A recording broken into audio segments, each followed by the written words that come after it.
Partia Drejtësi, Integrim dhe Unitet përshëndet reagimin e dieshëm të Komitetit Shqiptar të Helsinkit që e radhiti çështjen e kthimit të shqiptarëve të Çamerisë në kufirin grek si një ndër problemet kryesore të drejtave të njeriut për vitin 2011.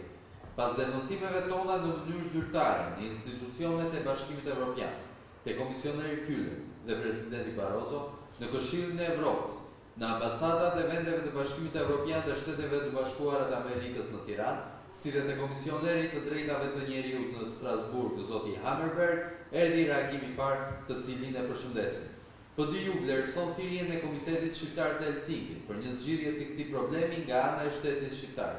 Institucionet shtetërore shqiptare kanë detyrim dhe përgjegjësi kushtetuese për respektimin e dinjitetit dhe të drejtave të shtetasve shqiptar. PDU është e bindur se denoncimet tona të erpashershme zyrtare dhe publike, si dhe kontaktet tona të drejt për drejta me autoritetet shqiptare dhe evropiane, kanë dhënë efektet e tyre të para nëpërmjet demarsheve përkatëse pranë qeverisë greke. Gjithsesi, ky abuzim i pastër me të drejtat e shqiptarëve të Çamerisë duhet të marrë një fund në rrugë institucionale.